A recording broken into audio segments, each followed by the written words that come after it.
YouTube channel。咁咧，我哋而家咧就喺羅馬嘅火車站準備去佛羅倫斯啦。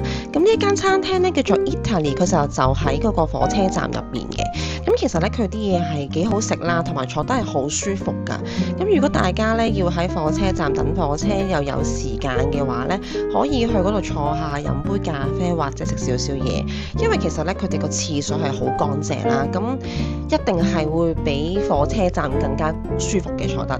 咁你哋可以有時間去坐下啦。咁我哋去緊佛羅倫斯嘅途中咧，風景好靚啦。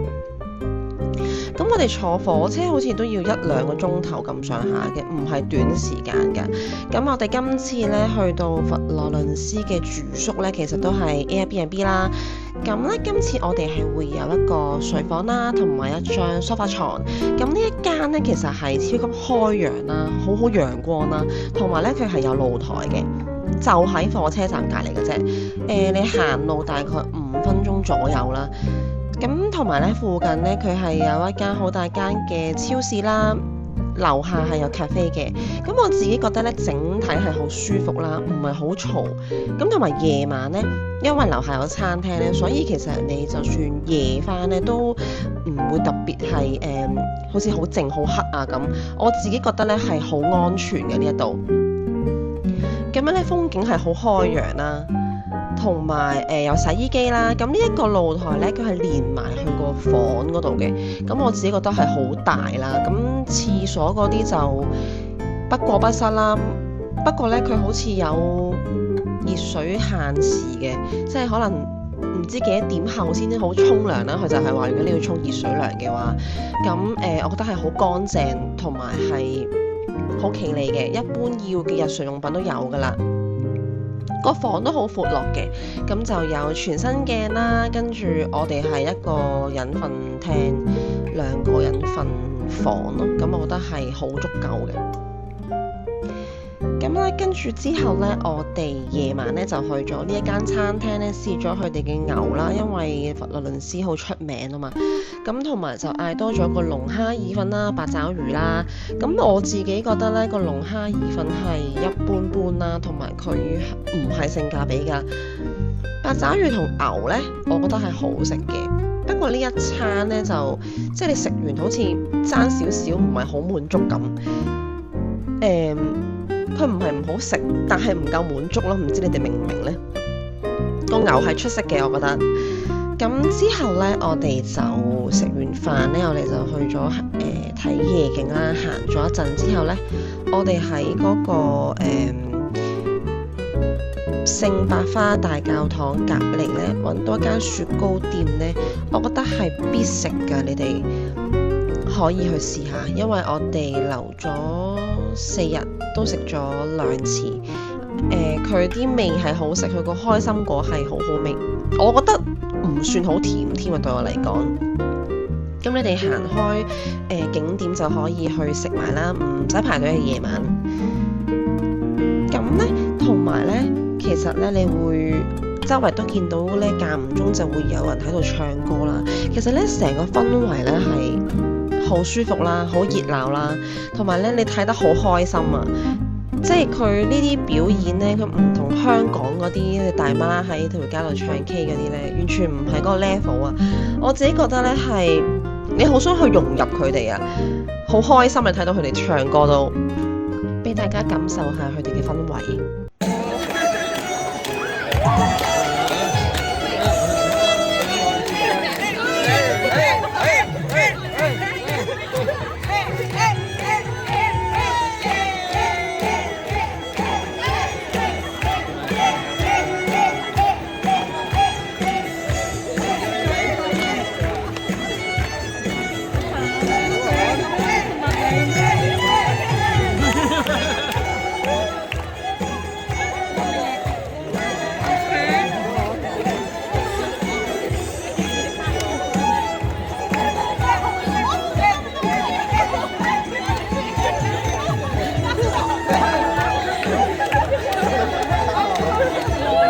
嗰度嘅交通通咧，其實我覺得比起羅馬咧係都更加差嘅，因為咧基本上你係唔會 call 到車啦，唔知點解啦。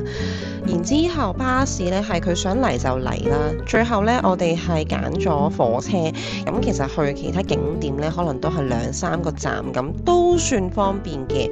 不過咧，如果你要等巴士嘅話咧，就你自己衡量下啦。咁同埋咧，記得上車嘅時候咧一定要拍卡啦。咁我哋咧嗰日咧就試咗一間小店咧，佢係食 pizza 好出名啦。不過我哋冇食 pizza，我哋嗌咗呢一個通粉啦，跟住嗌咗一個多士同埋一個海鮮飯。咁另外仲有一個 tiramisu。咁但係咧tiramisu 咧好似係我哋食過排名第2，唔算好甜嘅。咁我覺得呢一間係 OK， 同埋性價比好高啊！呢一間嘢，佢啲嘢係好食㗎。咁就你哋可以去試下啦。咁之後咧，我哋就返咗去聖百花大教堂嗰度附近行下啦，因為我哋係冇入去嘅，淨係附近行下街啫。咁我自己覺得咧，其實呢個教堂咧嗰個外觀真係好靚啦，所以都好似好精緻咁樣啦。我覺得係好值得去嘅。咁我哋嗰日咧就早咗少少食飯。我哋去咗一間餐廳咧，佢啲嘢都唔錯㗎，同埋咧，我哋今次試咗係 T 字骨。咁呢一間咧，我記得個價錢咧，好似都唔算係好平嘅，但係咧，佢啲嘢係好食嘅。咁我自己覺得咧，如果你哋會去佛羅倫斯嘅話咧，都可以揀一餐咧係食牛咯，可以試下。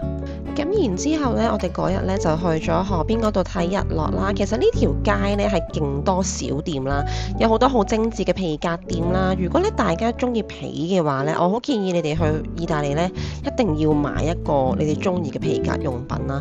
我哋係有收穫嘅，同埋咧你會揾到一啲咧好靚嘅皮，而且咧唔會同人撞袋，銀包都好靚㗎。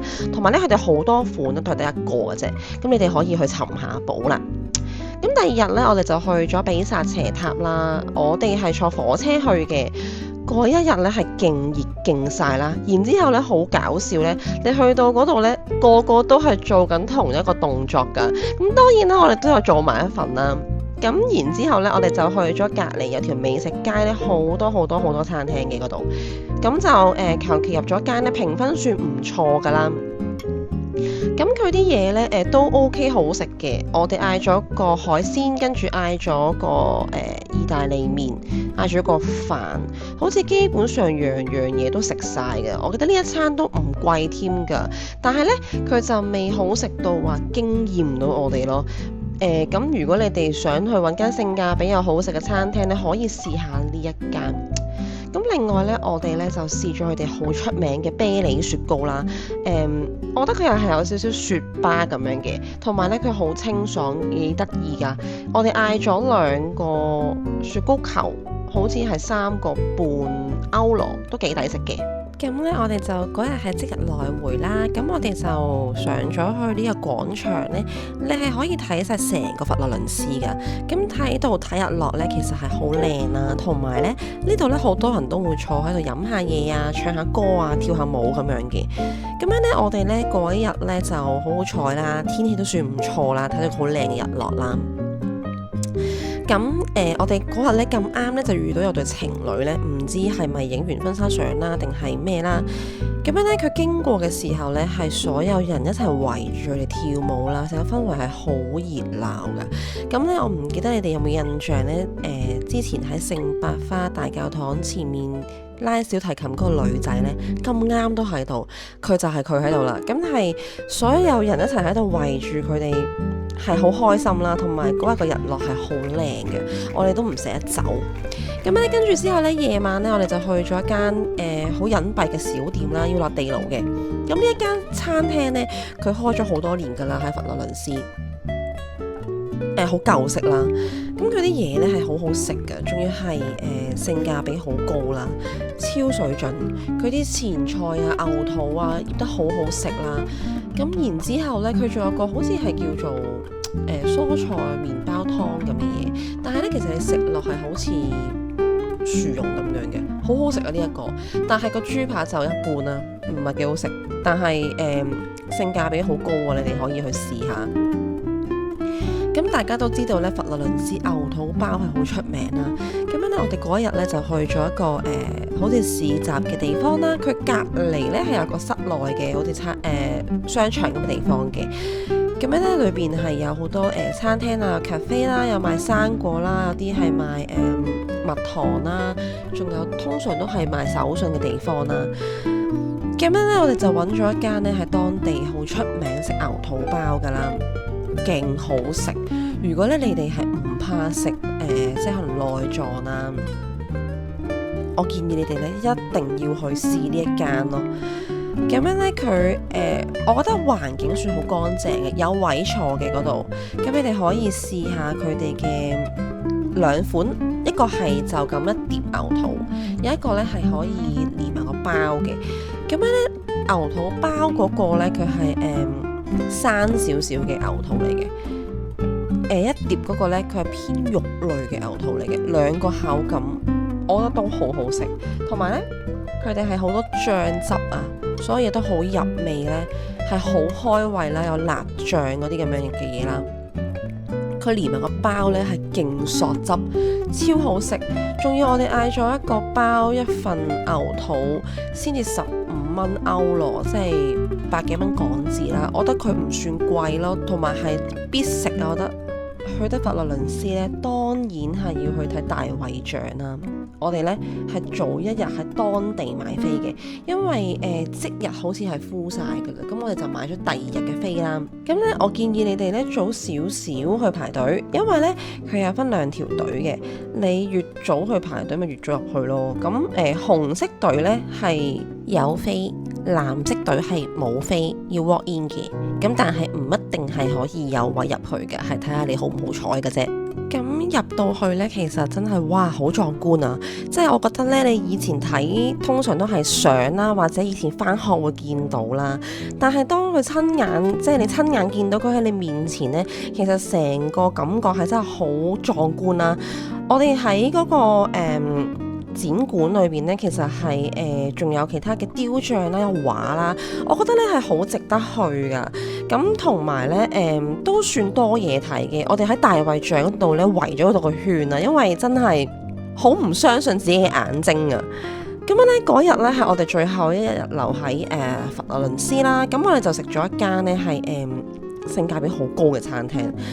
同埋呢，其實呢，佢啲嘢係好好食，個牛呢係勁入味、勁腍。跟住呢，我哋就嗌咗佢哋嘅烤薯仔啦。唔知點解呢，喺意大利呢食烤薯仔係特別好食啊，好似好新鮮咁啊啲薯仔。跟住之後呢，我哋嗌咗一個飯啦，一個意大利麵啦，跟住仲試咗佢哋嘅甜品啦。甜品呢，好似我印象中呢2個都係甜嘅，咁就唔使食啦。我覺得，除非你哋中意食甜嘢啦。咁呢一間咧，你哋可以抄低個名佢，因為咧其實我哋食咗咁多嘢咧，先至係約莫70蚊歐羅啫，超級性價比。同埋啲嘢好食嘅。咁樣咧，最後咧有樣嘢咧要提醒下你哋啦。佛羅倫斯同埋比薩咧，其實佢哋嘅交通咧，你哋千祈唔好諗住側側膊唔俾錢啊！因為咧，其實咧，基本上咧，我哋喺佛羅倫斯同埋比薩咧坐親巴士咧，都有人上車 check 飛嘅，仲要咧佢哋係前後包抄你嘅，即係你唔好諗住走得甩啊！如果你哋唔拍卡咧，係即時俾人罰錢嘅話咧，喂，你俾錢先1個7毫歐羅啫喎，人哋罰你咧係罰43蚊歐羅喎，爭好遠噶，即刻拎部卡機俾你哋罰錢噶，唔係講笑噶，所以大家千祈唔好見人哋唔俾咧，你又唔跟住唔俾啊！羅馬咧係冇咁嚴嘅，咁都係啦，睇下你哋好唔好彩啦。咁今集咧就去到呢一度啦。咁其實咧，整個意大利咧，我覺得係我好中意啦，因為其實啲嘢真係超級啱食啦，玩得好開心啦，行咗好多路啦，係真嘅，瘦咗圈啦。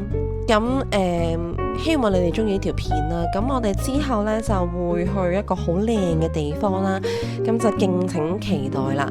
咁如果大家中意呢條片嘅話呢，記得要 subscribe 我個 YouTube channel 啦，同埋唔記得 share 俾朋友仔，記得撳 like 啊！我哋下次見啦，拜拜。